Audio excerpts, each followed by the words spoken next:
Hey everybody, welcome back to the Hounds podcast. Back together with Leaf and Chris. And another episode, and this one we're talking about the cutting edge. I imagine you could guess what that's about. And I have it on good authority, Chris, that if you sharpen your axe, you ruin the temper, so why bother? Yeah, you're not supposed to sharpen. That's what I've read, and I'm not sure we should even bother doing this podcast. I also heard on good authority via the internet that you shouldn't even sharpen your axe beyond a blunt tip. Yeah, this is also. That's what I've read. I mean, somebody thumbed up his comment. So, no, but seriously, folks, Chris is going to lead off on this one. And I'm gonna, because I think he's got a little bit more sharpening experience than I do when it comes to axes. I think, and between the both of us, I'm quite certain that we've done every method you can do. Yeah. Between filing, Chris has got more filing experience than I do. But between the both of us, I mean, I think we've done everything. Belt sanders in several different sizes. I've tried the oscillating sander method, which I found is actually pretty nice. Works like a automatic puck, I guess is the best way to put it. Whip wheels, I've tried that. And of course, we both do stones. And between the two of us, I'm pretty sure there isn't an axe we can't sharpen. Yeah. So like you're saying, there's many tools and methods of getting a sharp edge. And there's some things that I would avoid, me personally, because I think they're just too harsh. One would be a bench grinder. I think it's just too harsh. It's too coarse, and it really does heat the edge up too quick. But everything else is fairly safe with a little bit of skill. You gotta know your limitations. I traditionally sharpen most of my axes by hand. I enjoy the process. So I guess we'll talk about tools needed. That's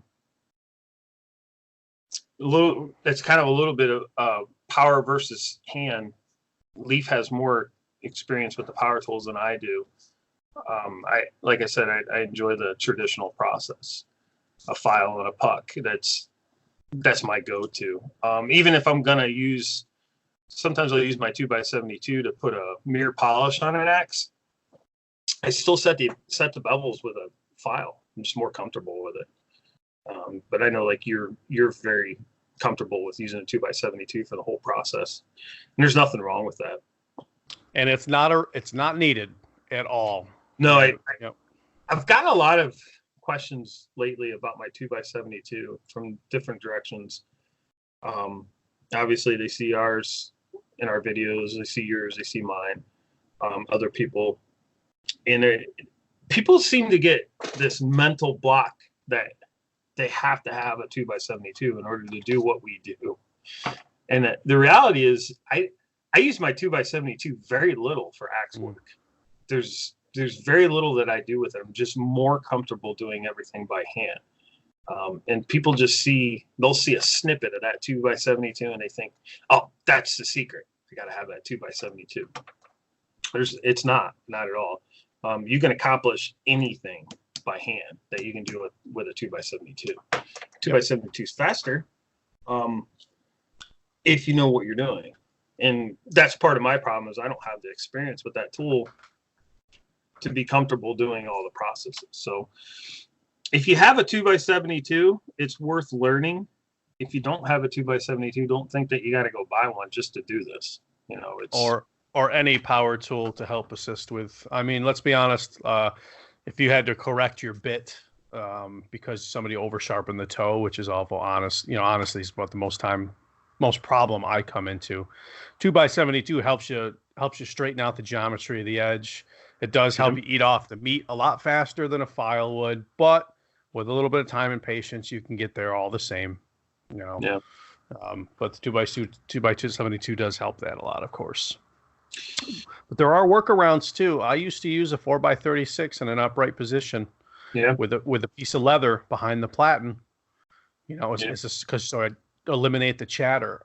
You can get a lot done that way, and that's a heck of a lot cheaper route if you want to work a little faster. But I mean, we'll get into some of that maybe as we go. So that's pretty much your power versus hand. Don't get hung up on if you don't have the power tools. You know, you can acquire the hand tools cheap. So start there, get going with that, learn that, and then work your way up. Basically for sharpening, the only tools you really need hand tool wise is a file and a puck. There's not much more to it. Now, file wise, you have some choices.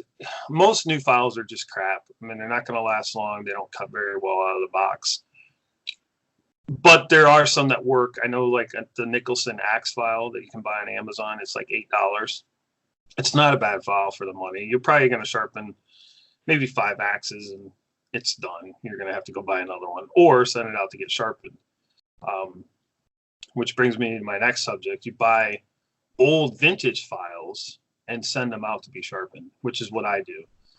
There's a company called Boggs Tool. They're out of California. They're a really great company. If you go on their website, you spell that out, yeah, for anybody. P.O.G.G.S Tools. So if you just Google that, it'll pop right up. Give the guy a call. Tell him what you have. He's going to instruct you how to ship it, and it kind of gives him a heads up to expect a shipment.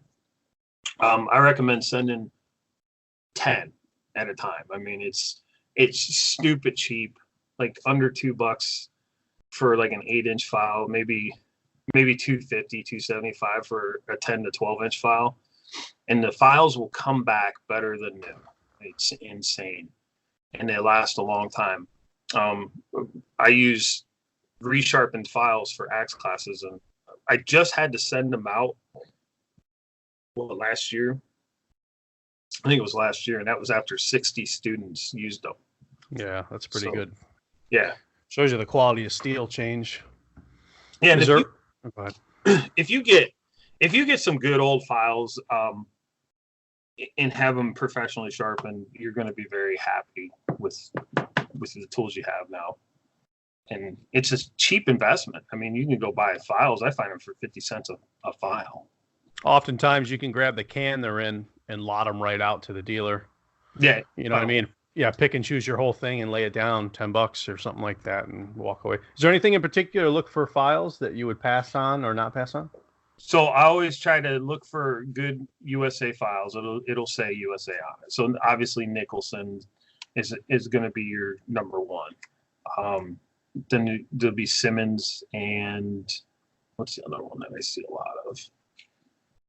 Nicholson and Simmons are the two most popular. I mean, I know there's other files out there, but these are the ones I'm familiar with, and there's such a selection of them. Those are the ones I grab. When you're looking at the file, because not all files can be sharpened. Yeah, that's what I'm wondering.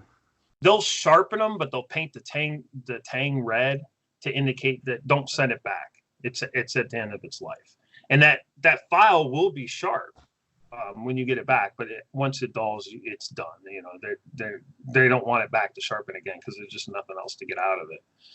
But where's that going with that? So when you're looking at the files, you're wondering, is this worth saving? Well, if it's 50 cents and there's no big chunks out of it, send it off and let them worry about it. Like, yeah, for sure. Don't like, oh, I can't spend this 50 cents because it might not be worth it. Look for big chunks. If there's teeth missing out of the file, if there's so much rust on it you can't make out if it's a coarse or fine file, pass. But if you can make out that it's a made in USA file and it looks reasonably clean, there's no big chunks out of the teeth or anything like that, just go ahead and grab it. I've got so many files because I just bought everything, and it's amazing to me when I send them out how many come back sharp and in good serviceable condition. I don't know how many I sent out the last time. It seems to me it was like 25, and maybe 5 came back that were deemed at the end of their life. So it's pretty safe. But those are a couple choices for files. And I know there's some new brands that are made in like Sweden and Germany and stuff like that. I'm not familiar with any of those, unfortunately, so I can't really recommend them. I could be wrong. I don't think I've seen anything inherently bad about the GB Grainfors Brooks axe file that they sell. Yeah, So I don't recall either. It's definitely going to probably cost you a bit more than you would going the. I mean, it costs you less to buy old files and send them out. So, I mean, I don't know if it's the most cost effective route if you want to do a lot of filing, but if you throw it in your pack, yeah, why not? I guess. And then there's always eBay. I mean, you can always find new old stock files on eBay, and you'll pay a premium for them, though. Yeah, it is an option, but basically you need a file, and file wise I usually use like a mill bastard, which is like a fine, medium fine. I don't know all of the terminology, but I know when I look at it which ones I usually grab is like a mill bastard. Pucks. So there's quite a bit of controversy over the pucks and the brands and the quality and this and that. I don't know. I don't understand it. Me neither. I have the Baranox puck, which is the latest and greatest. That's supposedly superior to everyone else.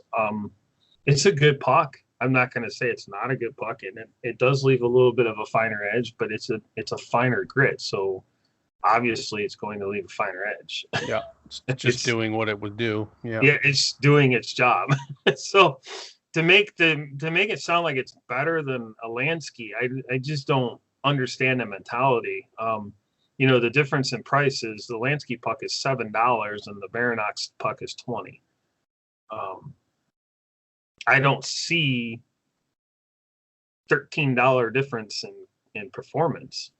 As a matter of fact, the Lansky puck, in my opinion, cuts quicker than the Baranox, but it only makes sense because it's lower grits. It's a lower grit. Yeah.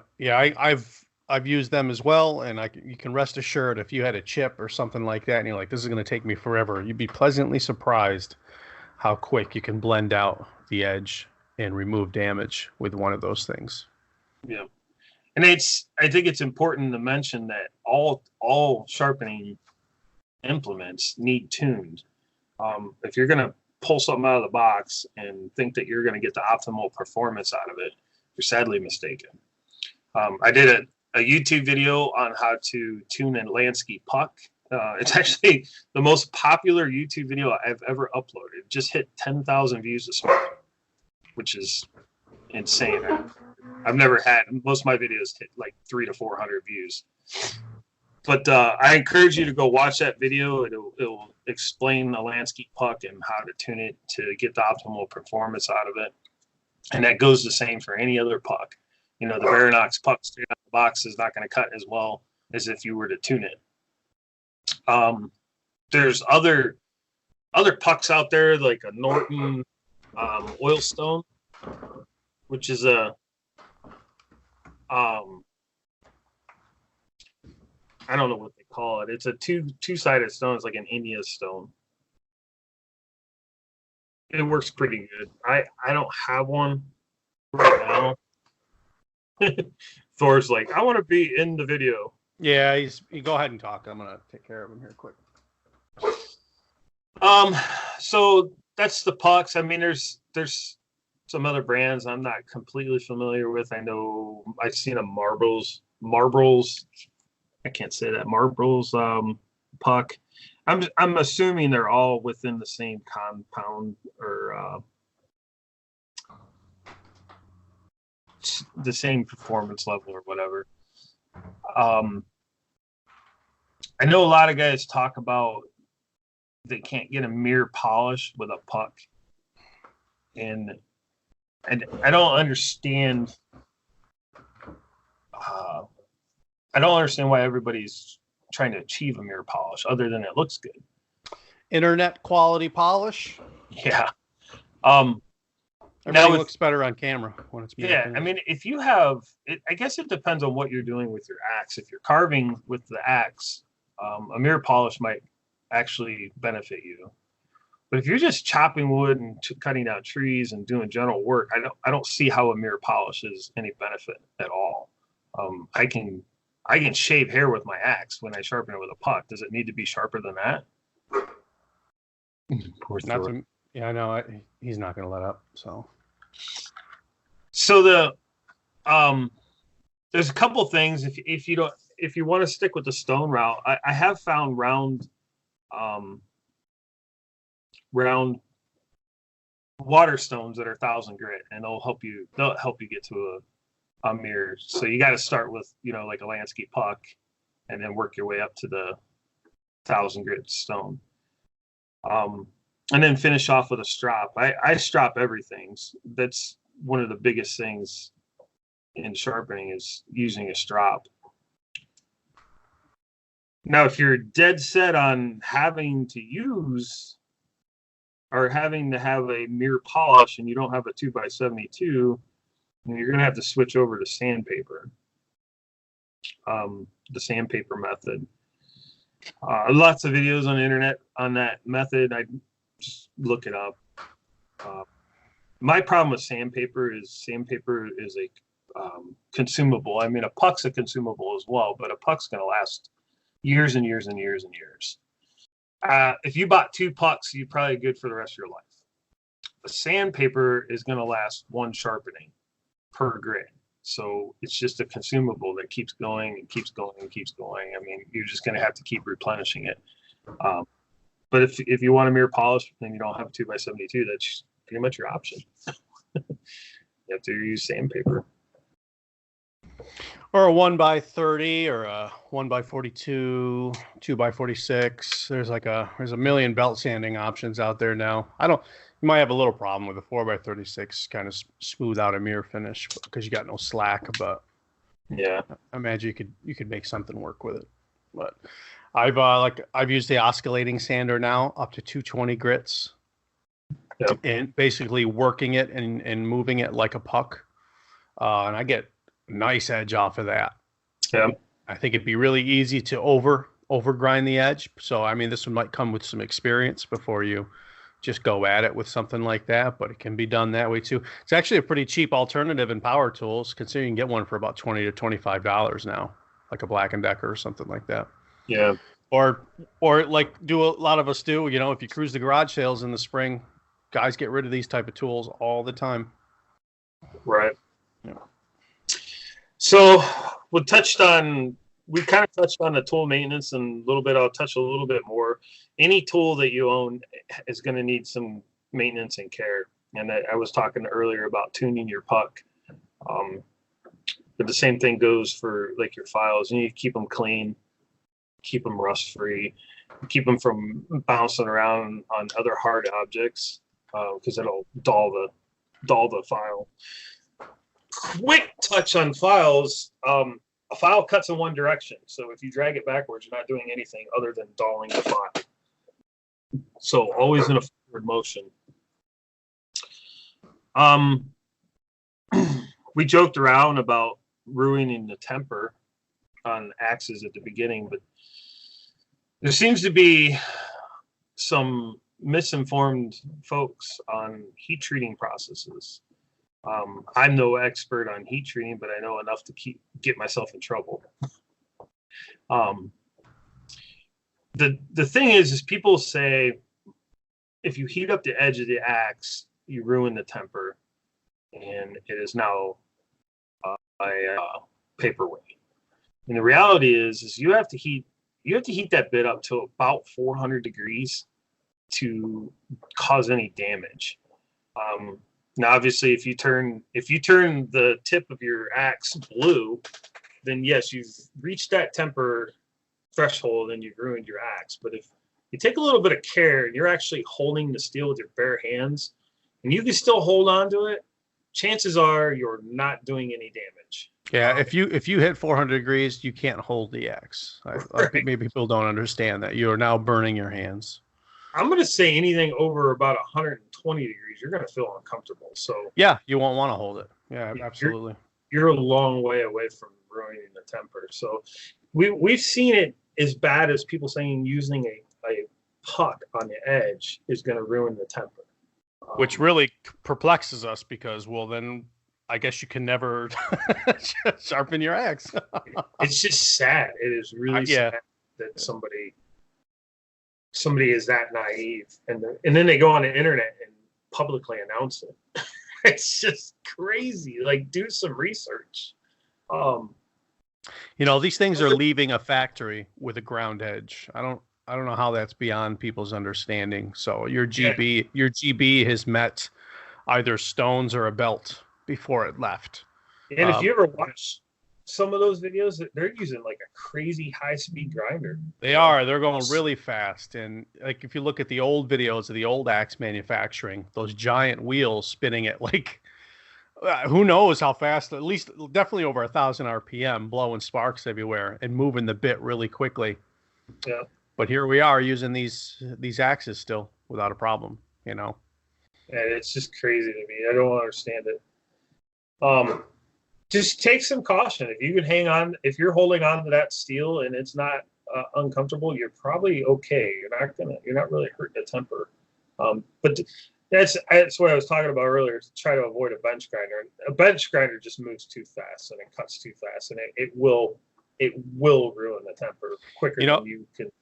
This might be a little bit of thermodynamic knowledge too. The most of the those bench grinder stones are small in diameter, and they're also narrow, and they do a bad job of cooling down.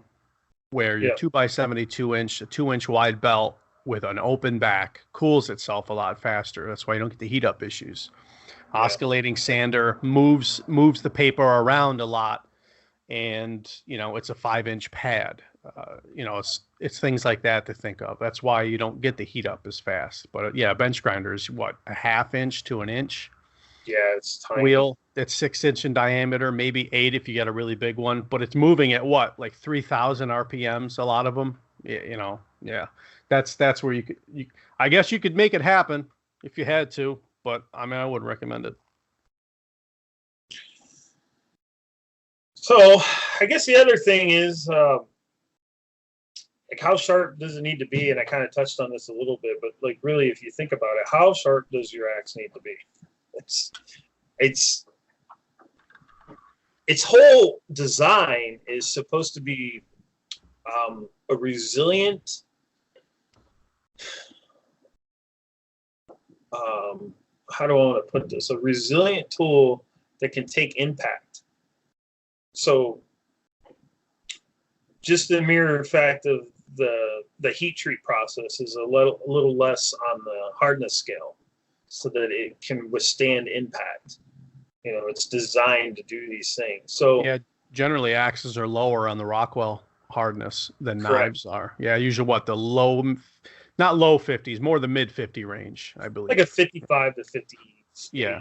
I think a 58 would probably be a little too hard, I think. A little too hard, yeah. I think, because you're starting to get into the knife range. But yeah, I don't know that for a fact. I don't know where they're at, but I would assume they're right in that area.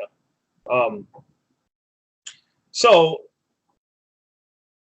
keeping in mind that you're going to use some force to power through your cut, does it really need to be mirror polish sharp, or is hair popping sharp good enough?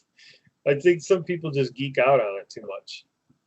And you know what? That's perfectly fine if that's what you want to do. But as far as relaying it as a must-have, I think that's where the difference should be. By all means, if you're an artist at sharpening, by all means, go ahead. But to relay that information as gospel is, I think, incorrect to do. Yeah. A sharp axe is a safe axe, like they say. But, there's a point where too sharp. I don't know if it's possible to be too sharp, but just don't get so wrapped up into it. Make the thing sharp and then go use it. Yeah, if you're running your thumb down, not running your thumb down, if you're doing you're checking your thumb against the edge and it's grippy to your skin, I'm pretty sure you can work with that axe and be all right. Even if it's not popping every hair off your arm like a shaving razor, I think you'd be all right. But you got to be approaching that range. You got to be up there. I mean, your entire process is cutting wood fibers. You have to get in there. You can't do that with a blunt edge like some of the oddball things that I've seen other people say. Yeah. And then too, if you're splitting, I mean, I guess it depends on the wood you're splitting too. Like some wood split better with a blunt edge than they do with a sharp edge. I say just like with my maul and mauls I've had in the past, I don't need it hair shaven. I just want the edge met. That's all I care about. As long as the edge meets, that's it. I pretty much put the same edge on every axe. I do mirror polishes on some axes just because of the look. I get in the mood. I want to make it polished, so I do it. But for general purpose, I put the same edge on every axe. I make it hair popping sharp, and I finish it off with a strop. You know, there's some puck marks in it, and it'll shave some hair, but it cuts wood really well. So, you know, to me, that's good enough. It doesn't need to be any sharper than that, you know. And most of the time, I just touch it up with a strop after I use it, you know. And I'll do that for a long time before I ever go back to a stone. Yeah, I was going to lead into that unless you were already too, about maintaining that edge. Not all the work going into it, but how do we keep them, you know, how do we keep them fresh all the time? And I know you use a strop, I use a strop, but I also use steels. Yeah. That might be unusual. I don't see a whole lot of guys say that. I have a Sheffield Butcher steel, and I also have the Charade, the original Charade hone steel. Little Charade, yeah. And that's I don't know what that's made out of. Unobtainium must be, because it's compared to the new ones out there. It's like night versus day. Yeah. But that thing will take what I can, you know, a unshaving hair edge right back to it instantly. That's I mean that butcher steel, not excuse me, that steel was meant for, I believe it was meant for hunters, right? And even butchering game and stuff like that for the bone splitter and other stuff. But it also seems awful friendly for axe users as well. Yeah. My whole game with the maintaining edge is I try to obviously not get any chips in my edges. Yep. Sometimes it can be avoided, but you know, you do what you can. If there's no chips in the edges, I go right to a strop. If I can get it back to hair shaving sharp with the strop, I'm good. If I can't quite get that edge back, I'll go back to my puck. And while not needed, I believe you use green chromium oxide as well, right? Correct. Yeah, I also use green chromium oxide or green buffing compound. It works great for steel. Yeah. And you don't have to do it. You don't have to overload your strop. If you cover that thing green one time, you're probably good for a long time. It doesn't take much. No, it does help. It does help put a nicer edge on. Sure does. Now, if you do have a 2x72, they make leather and felt belts for your 2x72, and if you put that green compound on one of those, look out. Yeah. Butter smooth. Even the I've even used the cork belts in the past as well. Yeah. And they'll do also a very nice job. But you can get those belts for the 1x30 too. Yeah, I actually when I had a 1x42 I had a leather belt, and now my 2x72 I have a felt. So, but it works really good. It's really quick. And it does a beautiful job.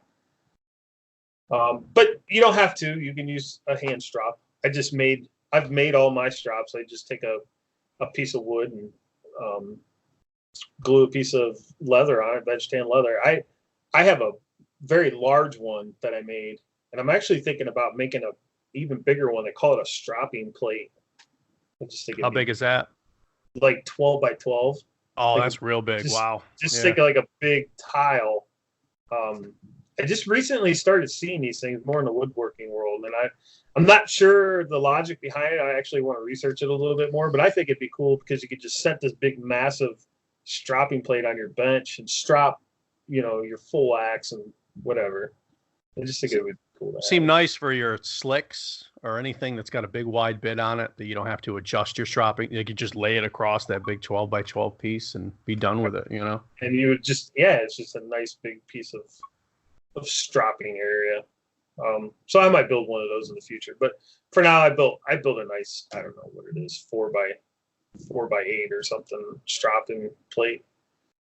And then I've got some smaller ones that I call my field strops or whatever, but I just try to maintain that edge with the strop as much as possible. I want to avoid going back to the file because I don't want to remove more steel.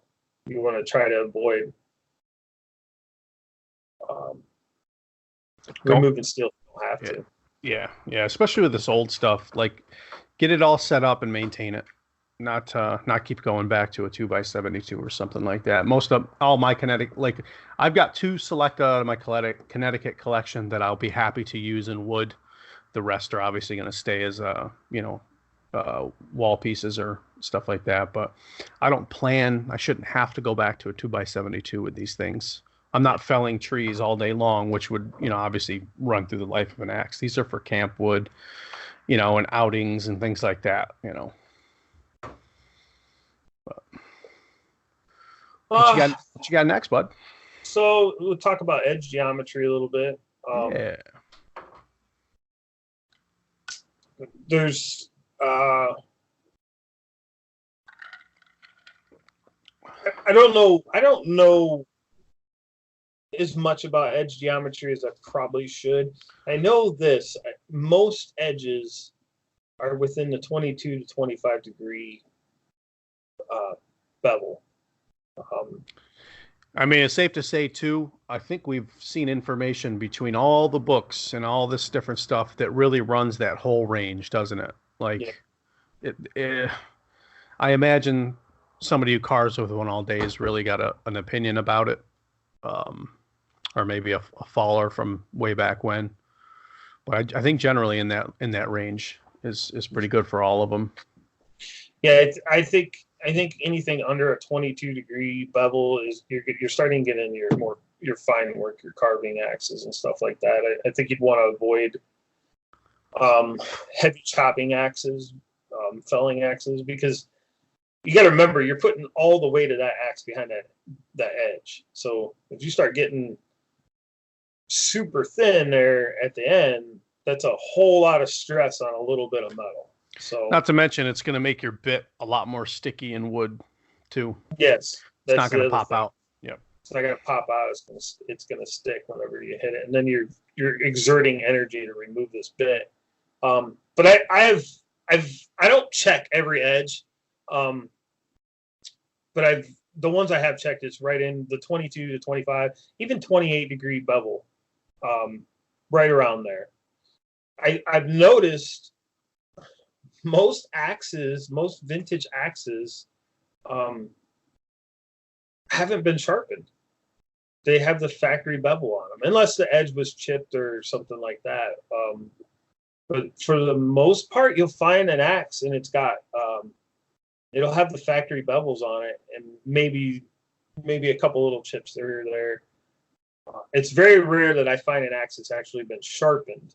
And the reason I know this is usually if you find an axe that's been sharpened by somebody that knew what they're doing, it'll have that fan shape to the bevel where they remove some of the cheek with a file to make the edge geometry thinner. Mm-hmm. The ones that don't have that, generally, if you look at them really closely, they've never been sharpened. It's just the factory edge on there.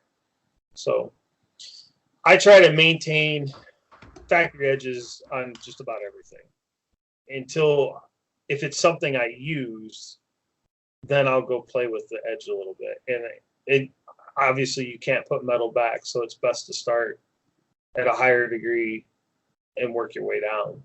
So sometimes it takes me a little bit, depending on what I want to do with the axe, to get that edge where I want it anyway. I might sharpen it and then take it out and use it and see what it does and adjust from there. I think it's another one of those, after you do 10 axes, you're probably going to know by sight where you want to be and what works good. I remember making an edge, a bevel jig when I lived at the apartment, and just out of a piece of wood, I had that because I printed it off online. I printed one and laid it down and then cut it and measured it. But now I don't think I've ever checked a bevel. I can just when I hit the grinder, I can look and I can see symmetry, looking down, but that takes a lot of experience, thousands of knives and stuff like that help with that kind of eyesight. Yeah. But I don't even look at the bevel anymore like that. I know that the tool you're talking about you can make, and then there's ones you can buy now. Yeah, you can buy the circle one made out of brass, right? I think I have a couple of those, and those are usually what I use. But the problem is so your edge on your axe on most axes is convex. So when you're using that bevel gauge, it's more of a flat plane. So you got to be careful because you can misinterpret it. But yep, it works good enough. But, that's the other thing I want to talk about is convex versus Scandi. Very few axes I see have an actual Scandi grind on them. Most are convex, and the reason being for a convex edge is, for one, it adds a lot of strength to the backside of that edge, and two, it's less likely to stick in the wood because it's more of a round profile than it is flat. Not to say a Scandi grind doesn't work on an axe. There's plenty of axes with Scandi grinds. It's just not. If I was carving small things or spoons or something like that, I can maybe see some benefit, the wood planing benefit from a Scandi edge. Yeah. But serious falling or serious wood cutting, I don't think I mean, I love the Scandi edge. I love it on my knives and things like that. When it comes to the axe, I couldn't make an argument that's a personal opinion. Go with what works for you, but it's just not something I'd want. A lot of the Fiskars that came with the Scandi, I've seen a lot of people rounding off the bevel corners of that. You know what I mean? Mm-hmm. Essentially trying to make it a better chopper. But and the Scandi grind on an axe also works better for splitting. It probably would. Yeah. You got less likely it's gonna stick in the wood. There's been not really controversy, but there's a bit of talk on double bit axes and their intended purpose. Why do they make a double bit axe? And there's a split. There's guys that say, well, the axe has two different grinds. One for fine work like felling, and the other one for grub work, which is it's a valid argument, and I believe there's some truth to that. But the one that you're less likely here is, it's just two sharp edges so that the guy didn't have to stop and sharpen his axe in the middle of falling a tree. Because back whenever they were using these things to fall trees, that's what they did all day long. And they got paid per tree, basically. So however many trees you could fell is how much money you made for the day. It's like a chicken and egg argument. Like, I'd say the double bit obviously probably had that purpose first. I said what yesterday or a day before, if a guy's 10 feet up on a springboard, it's probably nice to have two edges to chop with, especially when he's on a 40-inch handle swinging that thing for 8 hours. He just flips it around and works, and then he sharpens the two for the next day. But if a guy's running a 20-some-inch cruiser down in the log pile, now it might make more sense to have something that scores nicely, but if he's got to blow a knot off of something, he has a back edge that's probably got a little bit more blunter edge to it. Yeah. So it's probably I think I'm that guy in the middle. I think it's probably it's a little bit of both. But yeah. I just recently brought it up because I read something in the manual, and it's something that I've always felt, because I got to be honest with you, I've got a lot of double bits, and I've never found one that was ground at different angles. There's never been one that's been a 22 on one edge and a 25 on the other than the Council Tool saddle axe that I bought. That's what they sold it as. It came from the factory line. But so I just see all this talk about, oh yeah, there's supposed to be two different edges, and that becomes gospel because somebody in real popular made a video on it. I just don't feel that that's necessarily 100% true. Did they take advantage of that and exploit that and make it that way? Sure did. I mean, like you were just saying, if a guy's down with a cruiser, it makes more sense to have two different edges. Maybe he wants to save the nicer edge for fine work. But when the reality of it is, it was just two bits. It's like carrying two axes. Yep. And it's a double bit axe is well balanced. Yes, so it is. It's very well get balanced. nicer cut. Don't get the twist at the end of the cut.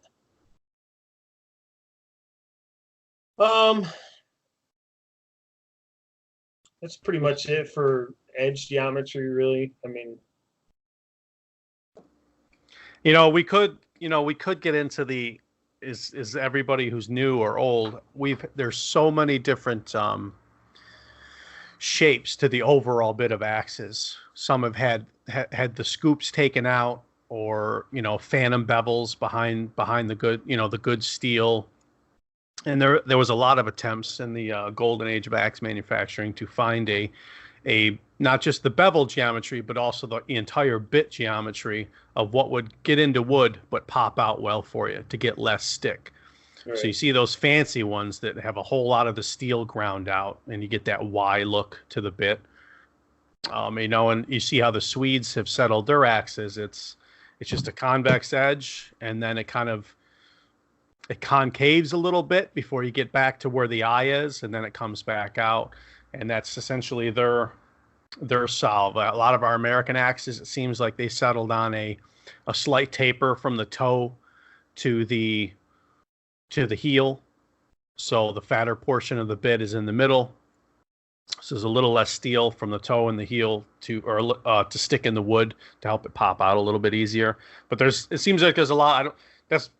If that's the way the axe manufacturing went to, it seems like that's, I think ultimately the market and the user helped determine that in the end, and that's where it settled. Council Tool still does theirs in that manner, I believe. I believe it. Yeah. And, but like that, I mean, yeah, I don't think there's really a whole lot to spend time with there. There's a lot of designs that went around and that eventually just didn't get made anymore. And what you see on your basic true temper wood slash or something like that is where they ended up. My suggestion has always been to everyone, it is when you're getting into this sharpening, is to just sharpen the edge that's on there, sharpen the bevel that's on there. Follow that bevel, then use the axe and see where you're at instead of jumping out of the gate and putting a 22 degrees or 18 degrees bevel on there, because you can't put the steel back. So you got to take a little bit of caution. But I've found that most bevels that are on the axes already usually work pretty well, with the exception of taking a little bit of meat out of the cheeks. And usually that edge is fine for whatever purposes I'm using it for. I don't know if you mentioned it. I don't know if it's worth digging too deeply into, but some people who chase that banana grind, I think that's another one of those somewhere somebody said it had to be done. And to some degree, I suppose, no matter how you sharpen it, because the center of the bit is going to be a little thicker than the toe and the heel, you're going to get that. But it doesn't have to be perfect. You don't have to, I don't know. It doesn't have to look like a speed axe. It doesn't have to look like a racing axe. Yeah. Yeah, not all of them do that either. So, just throwing it out there, Well, the whole reason for that is, like I just was kind of touching on, is to remove that thickness behind the bit. Yep. To thin out the bit a little bit, because after the axe penetrates, where those cheeks are wide is where it's going to wedge. So if you thin that out, it's going to cut deeper and maybe more efficiently, depending on what you're cutting and how you're doing it. So there is a purpose behind it, and I think a lot of people have taken it to an aesthetic look. Yeah. But, and a lot of guys I see, and myself included, will do it with paint. We'll make the banana shape. Yeah, I've done it. Yep, I do it. Yeah, absolutely. Cool. Yeah. But there's an actual purpose there. But I don't get too worried about it. I try to make my edges even and symmetrical, and I'll take a little bit out of the cheek on every axe I sharpen, because you can just tell it's a little thick. Mm-hmm. But I try to maintain whatever whatever angle is on the axe to begin with. I try not to get too carried away.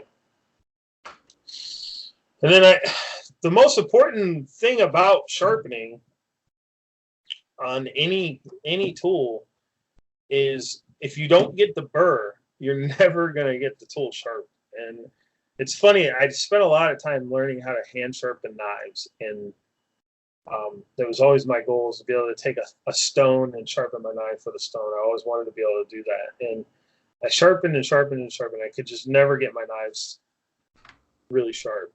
And then I started sharpening axes, and what brings it together for me is an axe is easier to sharpen. You can remove a lot more metal faster.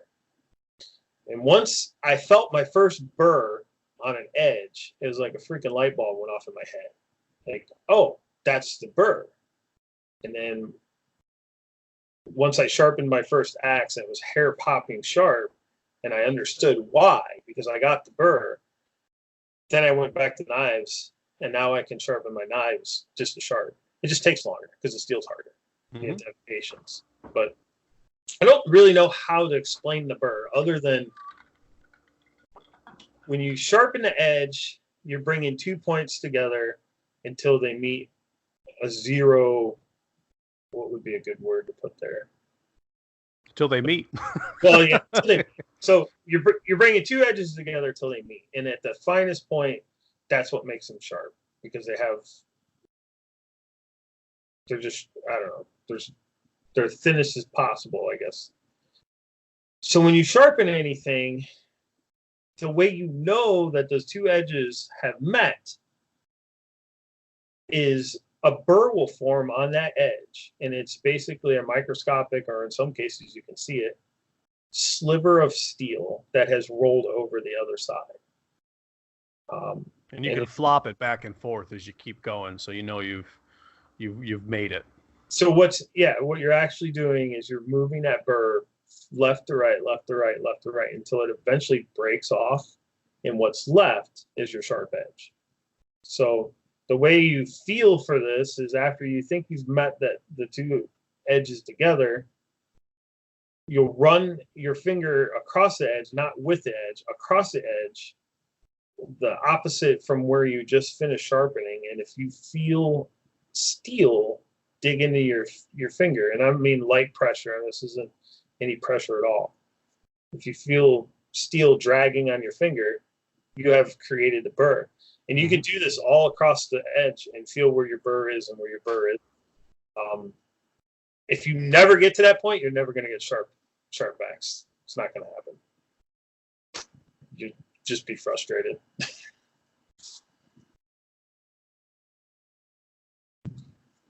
All right. What else you have on your list? Anything? That pretty much sums it up. Obviously, there's more to sharpening, but it's more of a hands-on, just doing it and getting the practice, with anything. Well, if you wanted, I thought we might. So this is our 5th broadcast here. Maybe we'll dig into. I think you mentioned this. Dig into what we're working on. Yeah. And what we did this week for those, because come to find out, we have people listening to this that are not in the groups. Yeah. It's getting outside of where you would directly see what we're working on. And if you want, Chris did some sweet build here. If he wants to talk about that real quick. So my latest build was my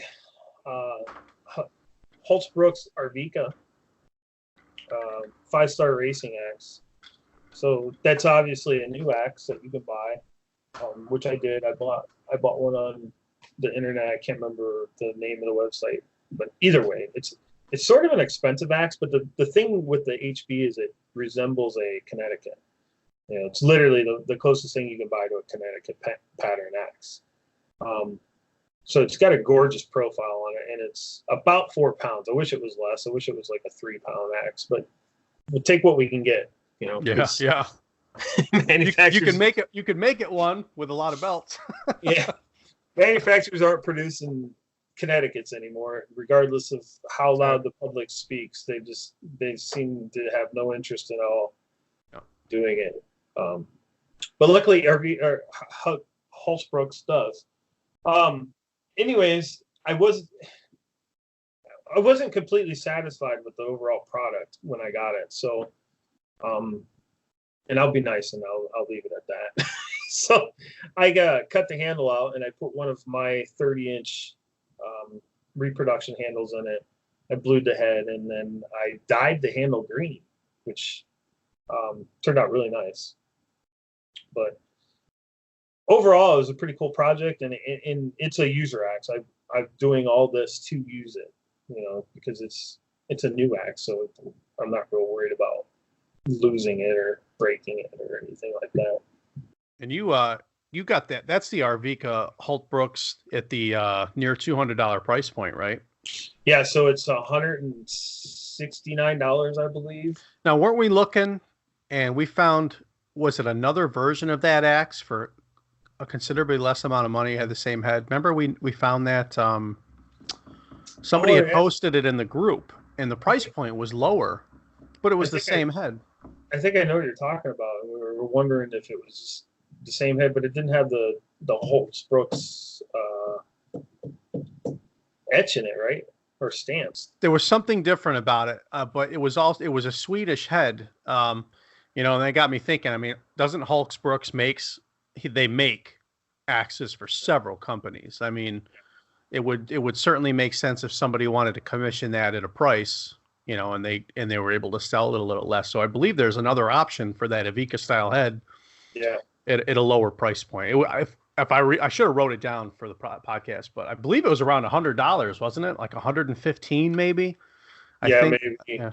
I barely remember it, but I think I know what you're talking about. Yeah, it was one post in the group, and I went and looked into it. But there is options out there. Yeah. I definitely feel that this HP is priced a little high. Maybe if it came with a little better fit and finish, I wouldn't feel that way. Like, I don't care about the edge.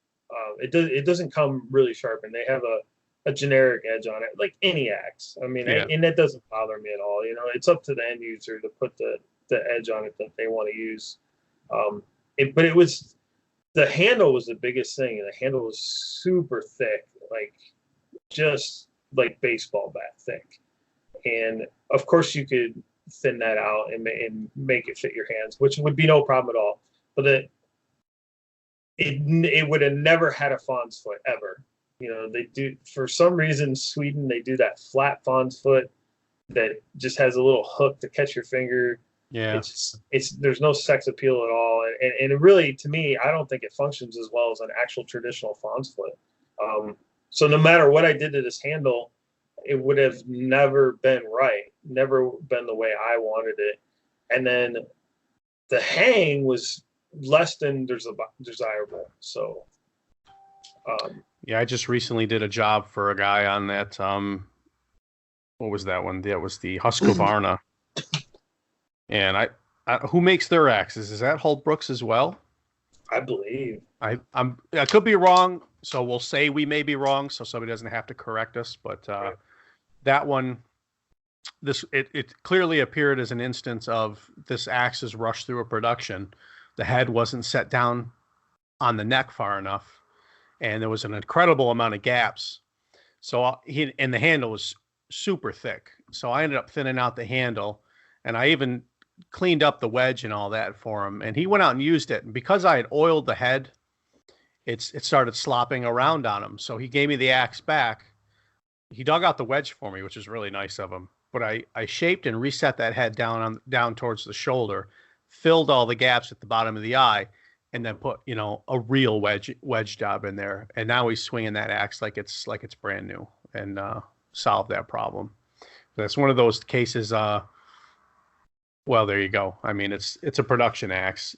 You're going to come into these type of problems, so it is what it is, And I hate to pick on our Holtz-Brooks at all. This is what happens. It's not there's my GBs that I have ever owned. I'm just saying in Sweden in general, they were all awesome.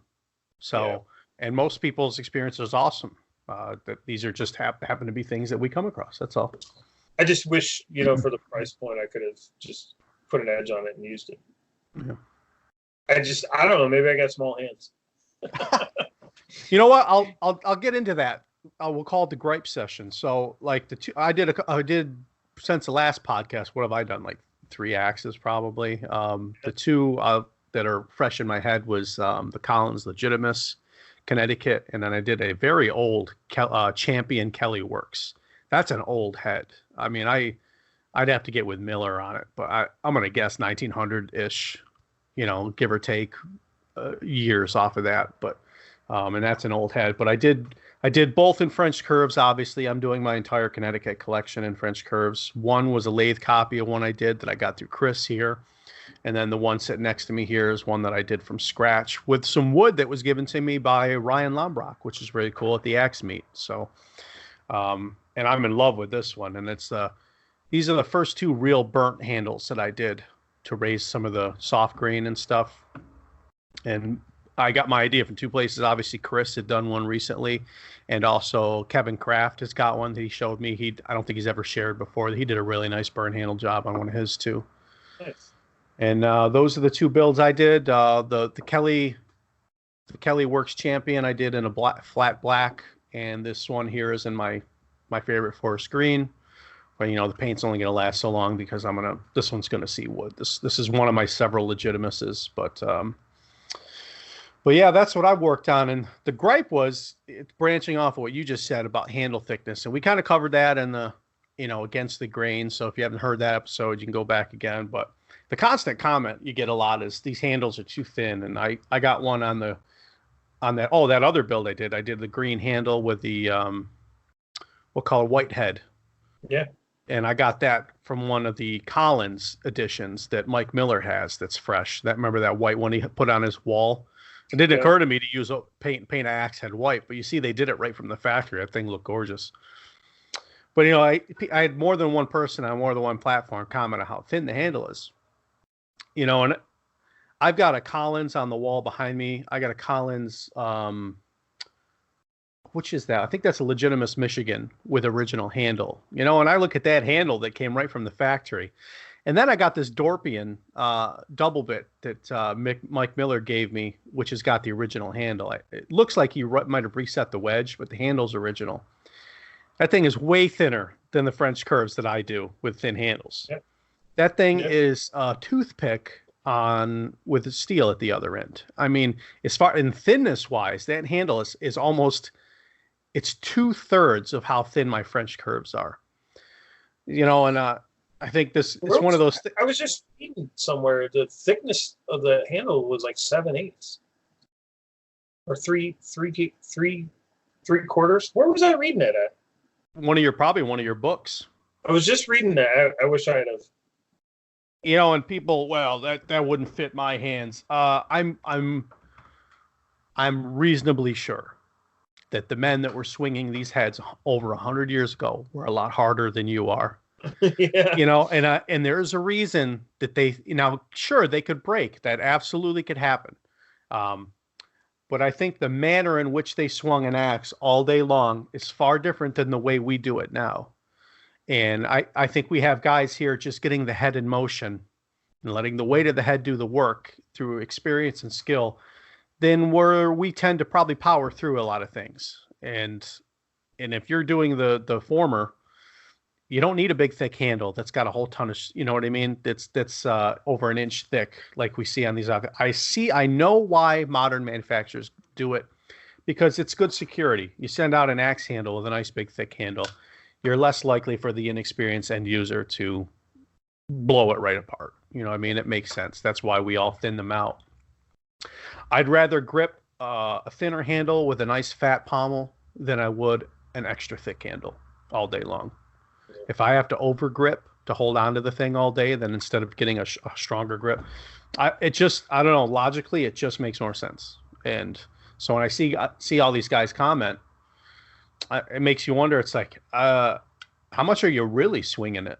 It makes me wonder, So for instance, that the one I just thinned out for Dave, his hands are much different than my size, but he's had to overgrip that thing. That thing was huge. I mean, the handle was thicker than the width of the head. Yeah. So if you start doing the math on that, why would you want your handle to be thicker than the head? You would not, because every time you push, especially if you were splitting or something, you're just chewing that handle away. So I look at the vintage handles. They are not as thick and wide as the head geometry is. They are not. The sheer fact that some of those vintage handles still exist. That's exactly the point. Yeah, that good point. It's proof it's more about skill than it is the handle itself. Yeah. Yeah, this Dorpian one here, I shouldn't have mounted it to that old board. I might take it off and do some comparative pictures or something for a post and show you how thin that thing is, that it survived all this time. That head's been used. You know what I mean? And somebody's used that handle enough that it's got that used smooth handle look to it that you get from all those old handles. But I've had plenty of old handles through my hands. You know, it's a shame that I couldn't save them. Yep, so have I. Yep. But they were all thin. Nothing Thin. like today. Yep. Exactly. It's overkill. And it's uncomfortable, so I mean you gotta make it fit you if you can. And that was the end of my little gripe at the end. But that's what I worked on, and that's what Chris worked on. And what do you got? What's your next one coming up? Got anything?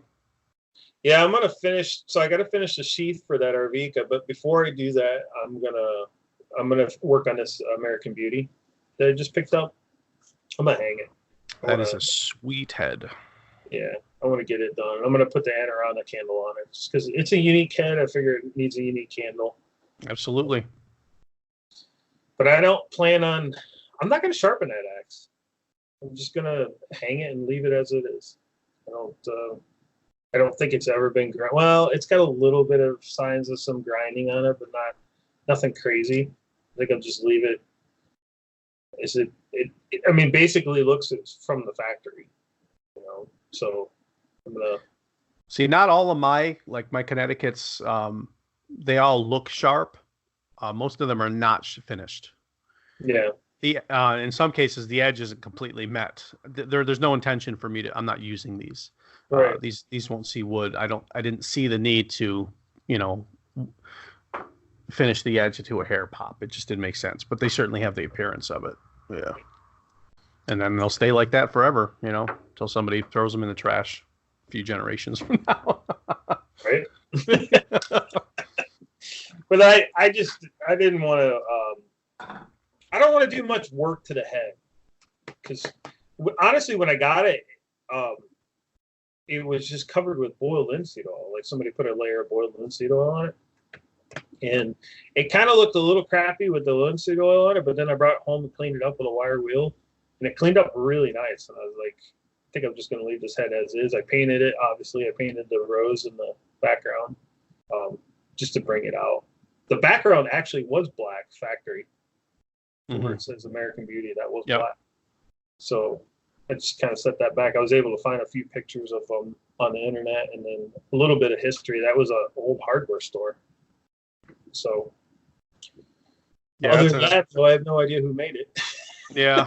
I'm sure Miller could dig that up for you. Yeah. I'm assuming it was a hardware store in PA, so it was probably Man Lewiston. Yeah, it'd be the first one I'd go to, most likely. Yeah. But that's my next one. I gotta get cracking on Dave Canterbury's axe.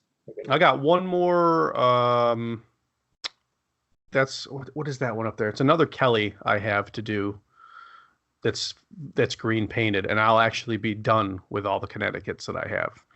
I'd like to do a video from handle cut from scratch to mount on that one for YouTube.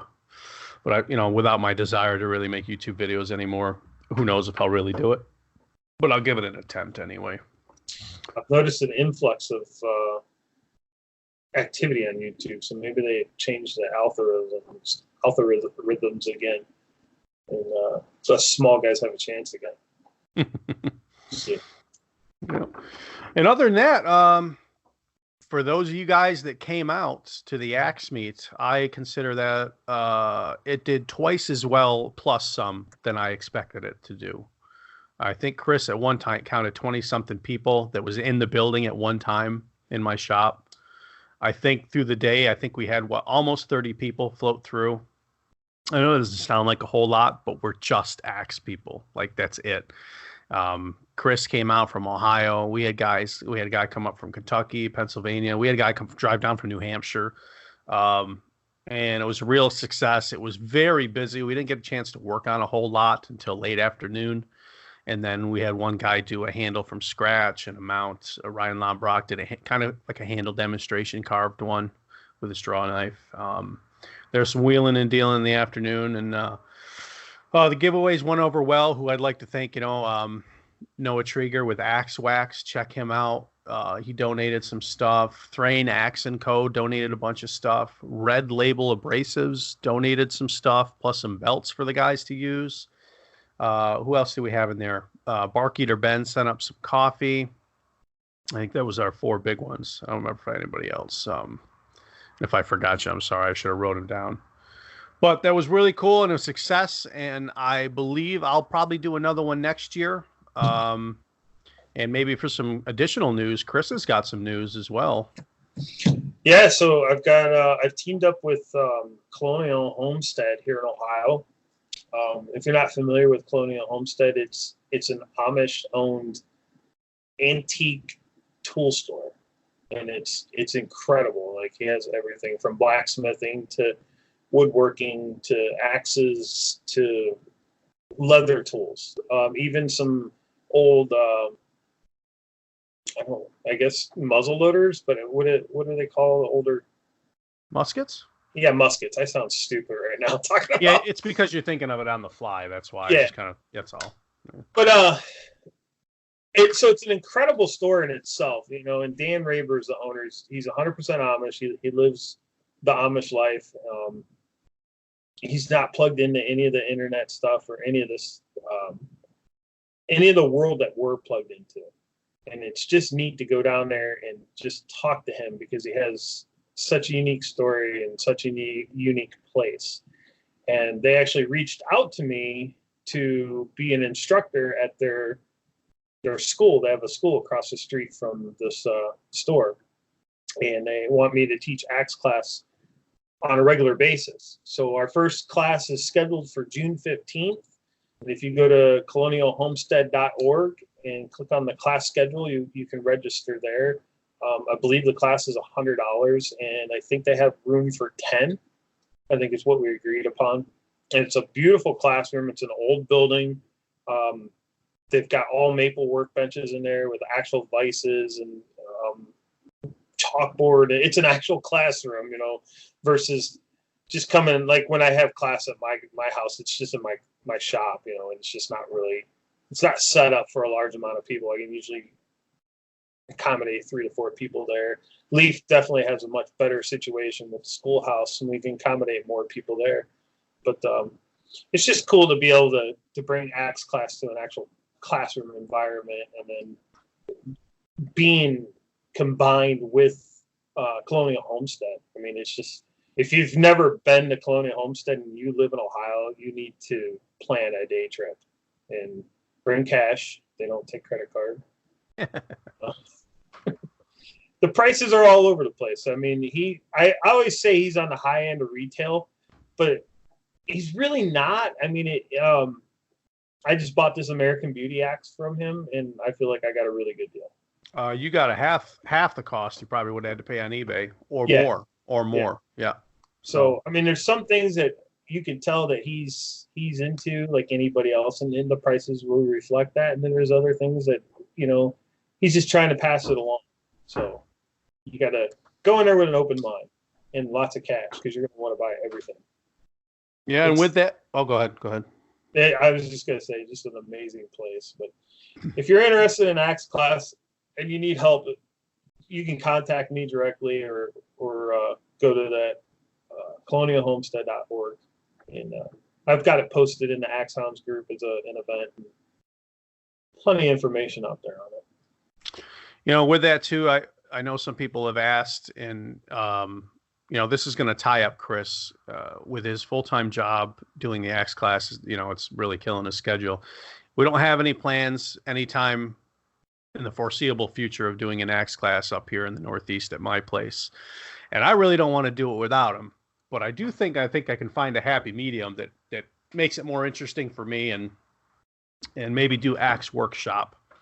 That's not exactly the same thing. This would provide a person bringing their own head and handle that they've sourced themselves. The work's done themselves, and not so much a classroom environment, but more of a shop share, which is something I've considered maybe opening up to as well, because I enjoy the maker community.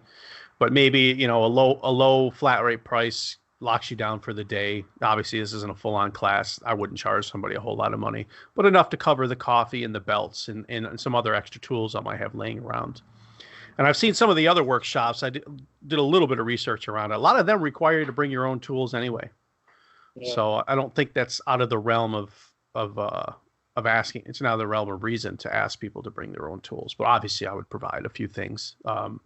I would also, show people how to use a grinder properly, or things like that they wouldn't normally have access to. But it's something to consider. If I do that, maybe I do one in the fall or something. But as far as the axe meets go, mine was way more of a success than I thought it would be. I made $0 on this event. I charged nobody anything. Other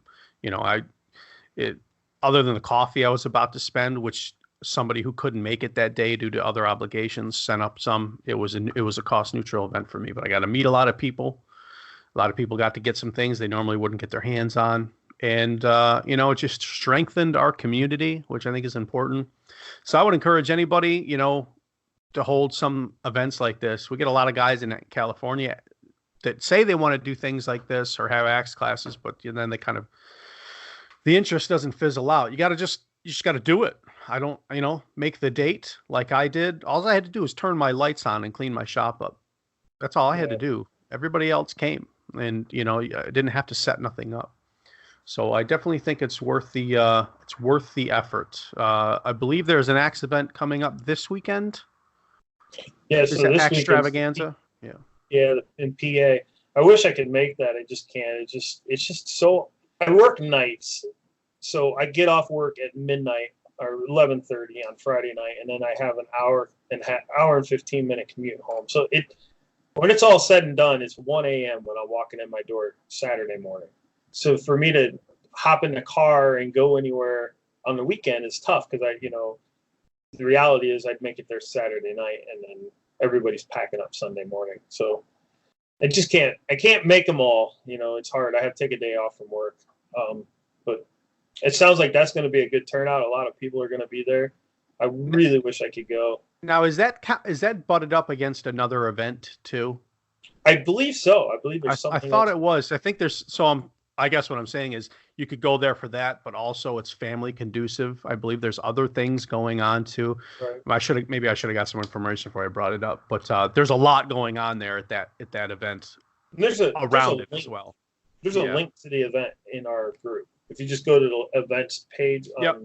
Axeman Bill there has the event up, but I think you just search it. It should even come up on Google, Extravaganza. So probably. Yeah. But yeah, we'll throw a free plug out for that. Now, if the people didn't know, we're watching this, but these things exist, and I encourage you, if you have a little bit of space, to host one yourself. I think you'll be surprised how far people will travel to do that for a day. I'm loosely planning one for summer sometime here.